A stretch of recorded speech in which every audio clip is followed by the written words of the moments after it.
कार्यक्रम के पुण्यार्चक हैं गुप्तदान बड़ौत, बागपत, उत्तर प्रदेश। मंगलम पंच परमेष्टि मंगलम तीर्थंकरम मंगलम विश्वजिन्धर्मम मंगलम वीरशासनम मंगलम वीरशासनम वंदितो सर्वसिद्धे ध्रुवमचलमणोभवं गतिं पते वोक्षामि समये पाहुड मृण्मो सुध केवली भड़िदम। समय सार परम मांगलिक ग्रंथ है। आचार्य भगवान कुंद स्वामी द्वारा यह प्रस्तुत किया गया है। भगवान महावीर स्वामी की साक्षात इसमें वाणी है। आध्यात्मिक ग्रंथ है। आत्मा कैसे परमात्मा बने इसका जो है बहुत सुंदर इसमें व्याख्यान है। यहाँ अधिकार 5वां चल रहा है, आश्रव नाम का अधिकार। आश्रव पूर्वक बंध होता है, ये निश्चित है, और बंध का जो परिणाम है वह संसार है, ये भी निश्चित है। बंध किसको होता है और किसको नहीं होता है, इसकी इसमें चर्चा है। बंध किस कारण से होता है और अबंधक किस कारण से होता है, इसकी भी चर्चा इसमें है। अब आप कहेंगे आश्रव की बात चल रही है और फिर बंध की बात क्यों कर रहे हो? तो आश्रव जहाँ आता है वहाँ बंध अपने आप होता ही होता है, इसलिए बंध की बात यहाँ पर कह देते हैं। जब अबंधक हो जाएगा तो आश्रव भी नहीं होगा, और बंधक होगा तो आश्रव भी होगा। अतः हमें यहाँ यह समझना है कि हम कैसे अपने अंदर से परिणाम करें जिससे आश्रव ना हो। आज अपन गाथा नंबर 177 और 178 ये 2 गाथाएं जो हैं उच्चारण करेंगे, और इन गाथाओं के माध्यम से समझेंगे कि जो ज्ञानी होता है वह इनके अभाव करता है, और अभाव करने के कारण वह आश्रववान नहीं बनता है, वो बंध आदि को प्राप्त नहीं होता है। गाथा उच्चारण करेंगे। रागो दोषो मोहो या आसवा नत्थि सम्मदिठिस्य तमहा आसव भावेण विना हेदु न पच्चया होन्ति। हेदु चतुव्यप्पो अट्ठव्यप्पस्य कारणं भड़िदं तेसिं पीया रागादि तेसिं भावे न बज्झन्ति। रागो दोषो मोहो या आसवा नत्थि सम्मदिठिस्य तमहा आसव भावेन विना हेदु न पच्चया होन्ति। हेदु चतुर्विहप्पो अट्ठव्यप्पस्य कारणं भड़िदं तेसिं पीया रागादि तेसिं भावेन बज्झन्ति। रागो दोषो मोहो या राग द्वेष और मोह आसव ये आश्रव नत्थि सम्मदिठिस्य सम्यक दृष्टि के नहीं है। तमहा इसलिए आसव भावेन बिना आश्रव भाव के बिना पच्चया द्रव्य प्रत्यय हेतुम न होन्ति कर्म बंध का कारण नहीं है। चौबिहप्पयो मिथ्यात आदि 4 प्रकार का हेतु अट्ठव्यप्पस्य कारणम भड़िदम 8 प्रकार के कर्म के बंधने का कारण कहा गया है। तेसिम पिया और उनमें 4 प्रकार के हेतुओं में भी रागादि जीव के रागादि भाव कारण हैं। सो सम्यक दृष्टि के तेसिम अभावे उन रागादि भावों का अभाव होने पर ना बज्जति कर्म नहीं बंधते हैं। सम्यक दृष्टि को कर्म नहीं बनते हैं। ये बात ये चर्चा बिल्कुल समझने लायक है। इसमें हम तर भी सकते हैं और फंस भी सकते हैं। तर इस बात से सकते हैं कि हम सम्यक दृष्टि का सही सही अर्थ समझें और कहाँ कौन से सम्यक दृष्टि की बात की जा रही है इस बात को भी समझें। यदि हम समझ गए तो हम तर जाएंगे, और यदि हम नहीं समझे, हमने एक ही स्थान पर मात्र सम्यक दृष्टि का अर्थ लगा लिया कि चौथा गुण स्थानवर्ती जो जीव होता वही सम्यक दृष्टि है, तो क्या मुनि मिथ्या दृष्टि है? क्या उपसम सपक्ष श्रेणी सुनने वाले मिथ्या दृष्टि है? क्या तीर्थंकर केवली मिथ्या दृष्टि है? तो हमें अपेक्षाकृत बात को समझना पड़ेगा। कह रहे हैं सम्यक दृष्टि के राग द्वेष मोह नहीं है। तो आप लगाते जाइए सम्यक, कौन से सम्यक दृष्टि को कितना राग गया, कितना द्वेष गया, कौन सा मोह गया, जिससे उसको आश्रव नहीं होगा। ठीक है ना। जैसे चौथे गुण स्थान में सम्यक दृष्टि है तो उसके अनंतानुबंधी संबंधी राग द्वेष नहीं है, और मिथ्या संबंधी जो मोह है वो नहीं है। तो इसके कारण उसका जो मिथ्यात आवृत्ति प्रमाद आदि जो है उसका आश्रव बंध नहीं होगा उस संबंधी। ठीक है ना। अब वही सम्यक दृष्टि वृत्ति बन जाए, प्रतिमाधारी बन जाए, तो उसके अप्रत्याख्यान संबंधी जो कषाय थी वो भी उसको आश्रव नहीं होगा। और वही सम्यक दृष्टि मुनिराज बन जाए, मुनिराज में भी प्रमत्त मुनिराज बन जाए, तो उनको फिर जो प्रत्याख्यान संबंधी क्रोध मान माया लोभ संबंधी कषाय थी उसका उनको आश्रय नहीं होगा। और वही मुनिराज अप्रमत्त दशा में चले जाएं, तो अप्रमत्त दशा में 7वें 8वें 9वें 10वें ऐसे गुण स्थानों में पहुंच जाएं, तो फिर उनको जो सुंजलन कषाय संबंधी जो आश्रय है वो भी क्या हो जाएगा, उनका आना बंद हो जाएगा। और वही सम्यक दृष्टि जो है 11वें 12वें गुण स्थानवर्ती वाली जो है उपयोग को शुद्ध कर लेते हैं, तो उनके समस्त कषायों के अभाव से समस्त कषायों का कर्मों का आश्रय रुक जाएगा।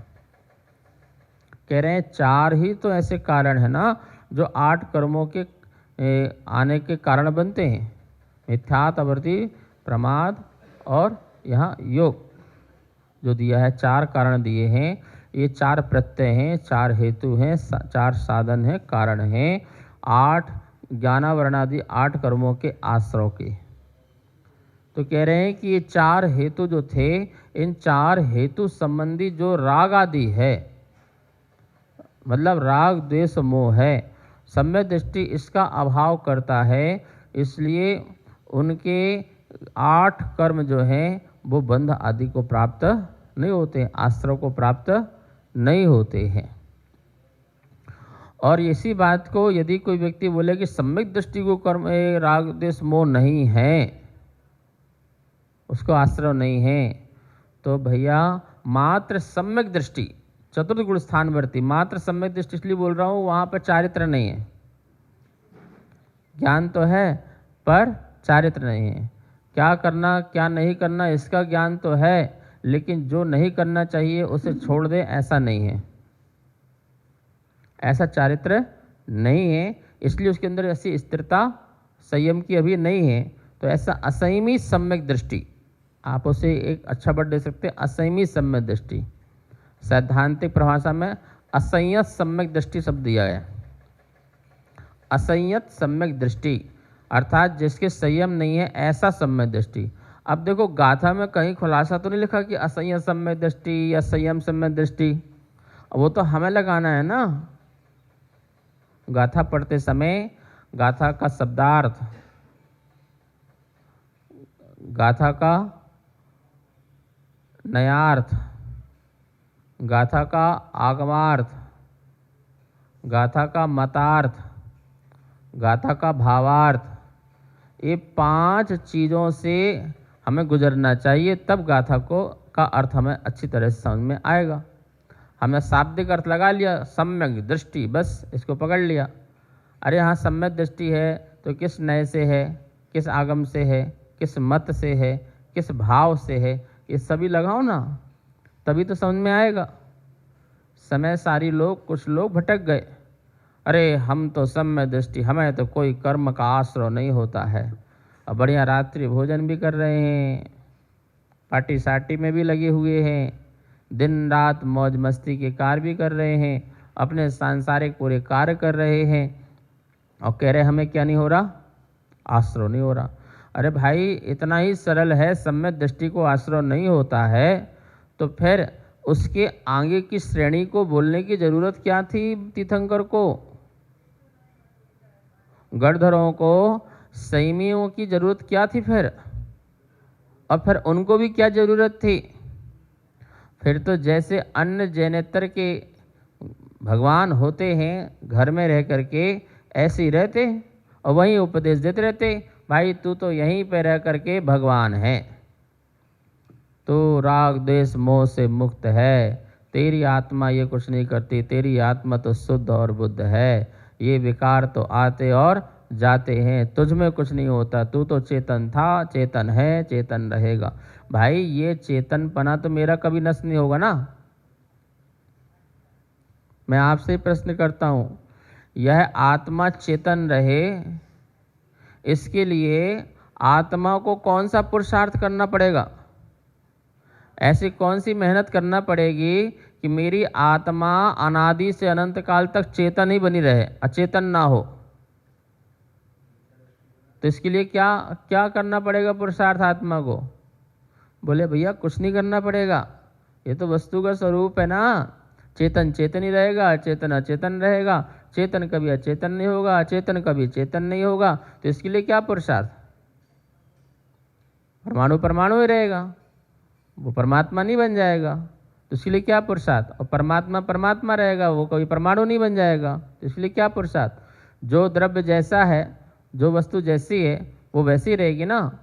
यदि इस प्रकार से परमाणु परमात्मा बन जाए, परमात्मा परमाणु बन जाए, तो ये तो फिर वस्तु का अभाव है, फिर वस्तु का अभाव तो फिर संसार का भी अभाव है, जगत का भी अभाव है, तो ये बिल्कुल अन्यथा हो जाएगा, ये बिल्कुल गलत हो जाएगा। ठीक है ना। तो हमें चेतन रहने के लिए कोई पुरुषार्थ नहीं करना, हम तो चेतन थे, चेतन हैं और चेतन रहेंगे। हाँ, ये जो चेतना है जो राग द्वेष का विकार कर रही थी उसको दूर किया जा सकता है, मोह आदि कर रही थी उसको दूर किया जा सकता है। पानी तो पानी है, पानी को पानी रहने में क्या क्या पुरुषार्थ करना, पानी पानी रहेगा। पानी जो गंदा हो गया है उसको साफ होने के लिए जो पुरुषार्थ करना है वो पुरुषार्थ है बस। पानी तो पानी है, चेतना चेतना है, आत्मा आत्मा है, परमाणु परमाणु है, परमात्मा परमात्मा है। हमें अपने को शुद्ध करने का पुरुषार्थ करना है। तो लेकिन तुम तो कह रहे सम्यक दृष्टि शुद्ध हो गया, असंयत सम्यक दृष्टि शुद्ध हो गया। कैसे शुद्ध हो गया? क्योंकि है भैया हम थोड़ी कह रहे हैं, कौन कह रहा, ये तो कुंद कुंद स्वामी ने फरमाया है आश्रय अधिकार में, क्रम से 170 178 नंबर की गाथाएं पढ़ लो। क्या लिखा? रागो दोषो मोहो या आसवा नत्थि संबंध ठिस है। हमें तो एक लाइन पसंद आ गई। कौन सी पसंद आ गई? रागो दोषो मोहो या आसवा नत्थि संबंध ठिस है।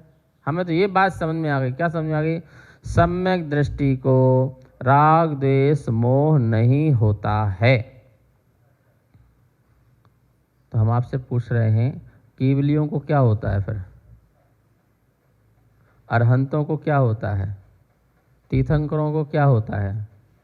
तो बोले उनको भी राग द्वेष मोह नहीं होता है। तो तीर्थंकरों को राग द्वेष मोह नहीं होता है और यहाँ असंयत सम्यक दृष्टि को राग द्वेष मोह नहीं होता है, तो असंयत सम्यक दृष्टि तीर्थंकर हो गया ना, वही प्रवर्तक हो गया, वही सब कुछ हो गया। तो फिर जो ग्रस्त अवस्था से मोक्ष मानते हैं फिर उनमें क्या दिक्कत है? हमारे जैनियों में एक मित्र पक्ष के लोग हैं जो अपने में से ही निकले हैं, तो वो लोग ग्रस्त अवस्था में भी मुक्ति मानते हैं। वस्त्र पहने पहने तो मुक्ति मानते ही मानते हैं, और घर के त्यागी जो हुए वो उनकी मुक्ति मानते ही मानते हैं, स्त्रियों की भी मुक्ति मानते ही मानते हैं, लेकिन वो घर में भी रह रहा हो तो घर से भी मोक्ष हो जाएगा उसका, ऐसा भी मानते हैं। और ऐसे उनके यहाँ पर बहुत सारे उदाहरण उनके ग्रंथों में देखने को मिलते हैं, पढ़ने को मिलते हैं। हाँ, आंगन में झाड़ू लगा रही थी और झाड़ू लगाते लगाते उसे वहाँ केवल ज्ञान हो गया। एक अपनी पत्नी का श्रृंगार देख रहा था या सजा रहा था और उसको वहीं पर उसको क्या हो गया, केवल ज्ञान हो गया। मतलब कि खाते पीते चलते फिरते ग्रस्त जो है व्यक्ति है, भोगी व्यक्ति है, उसको भी उसी अवस्था से मोक्ष बता दिया। इससे ज़्यादा पतन और क्या हो सकता है, इससे ज़्यादा विकृति और क्या हो सकती है। एक उन्हीं में से साधु मुझे मिले, बोले आपको मुझसे मिलकर के कैसा लग रहा है। मैंने कहा आपके पतन को देख करके मुझे दुख लग रहा है कि हमारे में से ही थे जो वीतराग अवस्था को मानने वाले थे और उनका जब पतन होता है तो उस पतन को देख करके बहुत दुख होता है, यह महसूस हो रहा है। बोले आप क्या बात कर रहे हो। बोले हाँ सही तो कह रहे।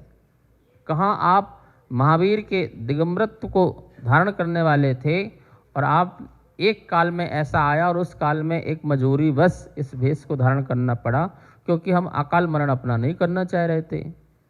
और वो समय गया, पर उस समय जाने के बाद भी उसी को ही स्वीकार करते रहे तो उससे फिर ये व्यवस्था बिगड़ी। और फिर अदवा तदवा जो भी मन में आया और उसे महावीर की वाणी बोल करके ग्रंथों की रचना कर दी गई और फिर ये कह दिया गया कि इससे भी मुक्ति, इससे भी मुक्ति है। ऐसे कैसे? एक तिनका मात्र भी यदि धागा हो तो उसके अनंत विकल्प हैं। तो ग्रस्त जीवन में कितने विकल्प हैं और उन विकल्पों के साथ रह करके निर्विकल्प हो जाना, मोक्ष हो जाना। तो भैया फिर ये घर छोड़ने की बात क्यों,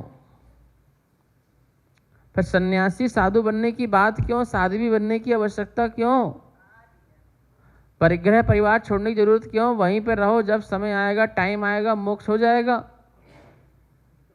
भैया ऐसी अन्यथा जिन शासन की आप प्रभावना न करें, जिन शासन निष्कलंक है, जिन शासन जो है निर्बाधित है, उसके बातें बहुत ही साइंटिफिक, बहुत ही वैज्ञानिक हैं, व्यवहारिक हैं, उसे उसी रूप ही समझा जाए।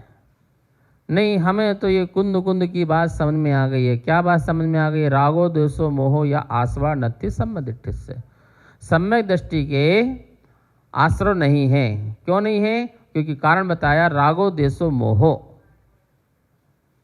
राग द्वेष मोह नहीं है। सम्यक दृष्टि के राग द्वेष मोह नहीं है, इसलिए आसवा, लेकिन राग द्वेष मोह ये आश्रय सम्यक दृष्टि के नहीं है। न राग का आश्रय है, न द्वेष का आश्रय है, न मोह का आश्रय है। ठीक है। अब आप बताइए इस लाइन से भटकाव है कि नहीं? लेकिन भटकाव उसी को हो सकता है जिसने आद्योपांत अध्ययन न किया हो।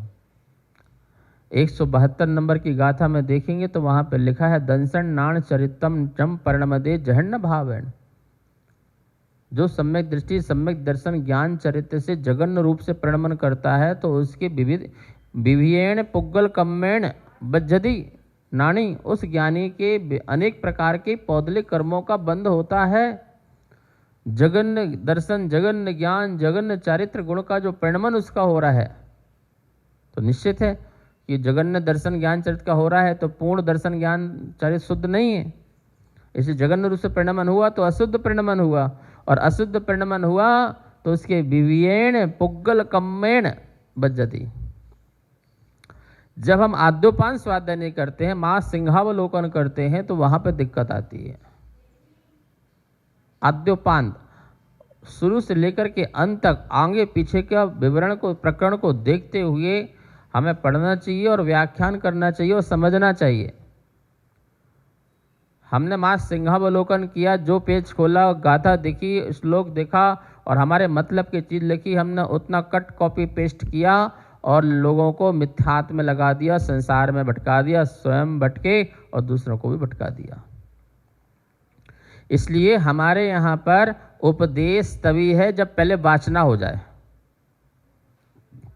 पढ़ लो स्वाध्याय के भेद, वाचना, प्रश्ना, अनुपृच्छा, आमनाएं, ठीक है। और धर्मोपदेश, धर्मोपदेश का नंबर कौन से नंबर में आता है? 5वें नंबर में आता है, पहले नहीं आता है कि पहले तुरंत पैदा हो गए प्रवचन करना प्रारंभ, उपदेश करना प्रारंभ। धर्म उपदेश का नंबर आया है पहले वाचना। आप समस्त विषयों की, समस्त ग्रंथों की वाचना कीजिए पहले। चारों अनुयोगों के ग्रंथों का आद्योपांत से क्या कीजिए? वाचना कीजिए। और वाचना करने के बाद उसमें उत्पन्न होने वाले जितनी भी शंकाएं हैं उनका समाधान करने के लिए क्या कीजिए? प्रश्न कीजिए। गुरुजनों के मुख से, गुरुजनों के समीप बैठ करके, जो इसके स्पेशलिस्ट हैं, जो उनके जानकार हैं, आप बार बार जा कर के उनसे प्रश्न कीजिए, प्रश्न कीजिए। जो आपने वाचना की है उसमें बहुत जिज्ञासाएं जो पैदा हुई हैं उसे शांत कीजिए, और एक से नहीं अनेक से कीजिए। और जब तक बिल्कुल वो सही तरीके से न्याय, युक्ति, तर्क, अनुमान, प्रमाण, नय, निक्षेप आदि इन सब से बिल्कुल घटित न बैठ जाए तब तक उसकी प्रश्न करते रहिए, पूछते रहिए। और जब वाचना के बाद प्रश्न हो जाए तो उसे बार बार दोहराइए, चिंतन कीजिए, अनुप्रेक्षा कीजिए, उसका बार बार शुद्ध पाठ कीजिए, आमनाएं भी कीजिए। और जब आपको शुद्ध पाठ कंठस्थ आदि हो जाए, आमनाएं में, अनुप्रेक्षा में उसका बार बार अच्छी तरह से चिंतन हो जाए, बिल्कुल दिमाग में बैठ जाए कि हाँ ऐसा ही तत्व है, यही तत्व है, अन्य नहीं है, अन्य प्रकार का नहीं है। मुझे सपने में भी आकर के कोई जो है महावीर के सिद्धांत से, मूल मार्ग से भटका ना सके। इस बात का जब दृढ़ता बिल्कुल आ जाए तब कहीं जाकर के शास्त्र की गद्दी में बैठ करके धर्मोपदेश देना। 5वें नंबर में क्या है? धर्मोपदेश है, धर्म का उपदेश। अब जो निज वैभव से और भगवान की वाणी से, जिन वाणी से और अपनी निज वाणी से जो तत्व प्रकट होगा वह धर्म का उपदेश कहलाएगा, मोक्ष मार्ग का उपदेश कहलाएगा। ये बात तो हम सीखते नहीं हो, ना सिखाते हैं। छोटे छोटे बच्चों के लिए समय सार पढ़ा दिया और बेटा देखो बेटा सम्यक दृष्टि बन गए, तुम ज्ञायक हो गए, तुम भगवान आत्मा हो गए हो, अब तुम सर्वज्ञ हो, देखो तुम्हें राग द्वेष मोह नहीं है, और जो हो रहे हैं ये ऊपरी ऊपरी हो रहे हैं, अंदर नहीं हो रहे हैं, और ऊपर नहीं, अंदर ही अंदर नहीं हो रहे हैं। अरे अंदर ऊपर क्या होता है? दूध में चीनी डालो तो अंदर बाहर ऊपर ऊपर रहेगी, सब में रहेगी। और दूध में जहर डालो तो ऊपर रहेगा, नीचे सब में रहेगा, है तो भाई सब में रहेगा ना, कि एक अंश में रहेगा। आत्मा के सर्वांग अंश में आश्रव बंद हो रहा है, सर्वांग अंश में राग द्वेष में हो रहा है। ये ऊपरी ऊपरी की बात नहीं है। ऊपरी ऊपरी मतलब ऊपर ऊपर पर्याय पर्याय में हो रहा है, द्रव्य में थोड़ी हो रहा है। अरे द्रव्य के बिना पर्याय थोड़ी होती है, ये भी तो समझो भाई। द्रव्य का परिणमन ही तो पर्याय है, पर्याय का परिणमन पर्याय नहीं है भैया। सिद्धांत को समझिए, परिणाम पर्याय का फल पर्याय नहीं है, द्रव्य का फल पर्याय है। फूल का फल फल है, फल का फल फल नहीं है। पर्याय की पर्याय नहीं होती है कभी। परीक्षा का परीक्षा परिणाम नहीं है, जो पेपर दिया है उसका परिणाम परीक्षा है। पूरे समुद्र का परिणमन हुआ है तो लहरें निकली हैं, लहरें हुई हैं इसलिए समुद्र का परिणमन हो रहा है, ऐसा नहीं है। पूरे संपूर्ण समुद्र का अपने आप में परिणमन हुआ है, तब जाकर के लहरें उत्पन्न होती है। लहरें उत्पन्न होती है इसलिए समुद्र में परिणमन होता है, ये बात तो गलत बात हो जाएगी। द्रव्य का, गुण का परिणमन ही पर्याय है। पढ़ो परिभाषा है, पर्याय की क्या परिभाषा दी है सारे शास्त्रों में है, तद्भाव परिणाम। उसके जो भाव है, द्रव्य के जो भाव है, गुण के जो भाव है, उसके परिणाम को पर्याय कहते हैं। आप पढ़िए थोड़ा शास्त्र को, ये बच्चों को समझाओ, पढ़ाओ, लिखाओ, लेकिन नए आगम सिद्धांत सब बातें बताओ, अपेक्षा बताओ, स्यादबाद से समझाओ, नहीं तो भटकाओ बिल्कुल निश्चित है। एक बात भी गलत बैठ गई, वो गलत मार्ग में चला जाएगा। ओहो, आम तो शुद्ध उपयोगी सम्यक दृष्टि, हमें काय का आश्रय। खूब प्याज खाओ, खूब लहसुन खाओ, खूब आलू खाओ, खूब रात्रि भोजन करो, खूब पाप करो, हिंसा, झूठ, चोरी आदि करो, हमें काय का पाप का बंध। ये तो आत्मा में प्रवेश ही नहीं करते। हम तो शुद्ध बुद्ध हैं, हम तो भगवान आत्मा है, श्रद्धा से सबसे हमें कुछ नहीं होता है। इसलिए भैया हमें कोई आश्रय बंध नहीं होता है, भटकते रहो। ऐसे कितनी एक एक बातों से भैया सावधानी से सुनो, सुनाओ। तीर्थंकर महावीर की भी वाणी को समोषण में सुनने वाला व्यक्ति मिथ्या दृष्टि हो सकता है, ढंग से ना समझे तो। वहां भी सुन रहा है और उसने अन्यथा अपना अर्थ समझ लिया और उठ के चल देगा,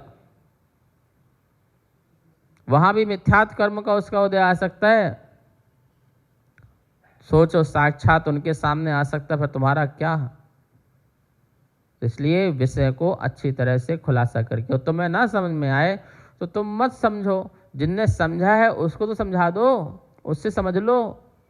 आप जो है जयसेन की, अमृत आचार्य की, उनकी टीकाओं को पढ़ लो, उनका रेफरेंस ले लो, उस रेफरेंस से पढ़ो। ऐसा थोड़ी कि अन्यथा कुछ भी बोलते रहो, गलवादन करते रहो। ऐसा नहीं होना चाहिए। ये क्या लिखा है, रागो देशो मोहो आसवा नत्ति सम्मत दृष्टि है। ये कौन से सम्मत दृष्टि की बात कर रहे हैं? तो 172 नंबर की पीछे कहा था, कोट की जाएगी। नानी देखो क्या लिखा, दंसन नान चरितम न चंपण नदी जहर भाव नानी तेण। जो दर्शन ज्ञान चरित्र से सहित है, ऐसा ज्ञानी, उस ज्ञानी की बात कर रहे हैं कि वह ज्ञानी जो है राग द्वेष का मोह जो अभाव कर देता है, तो उसको आश्रय नहीं होता है। इस कार्यक्रम के पुण्यार्चक हैं गुप्तदान बड़ौत, बागपत, उत्तर प्रदेश।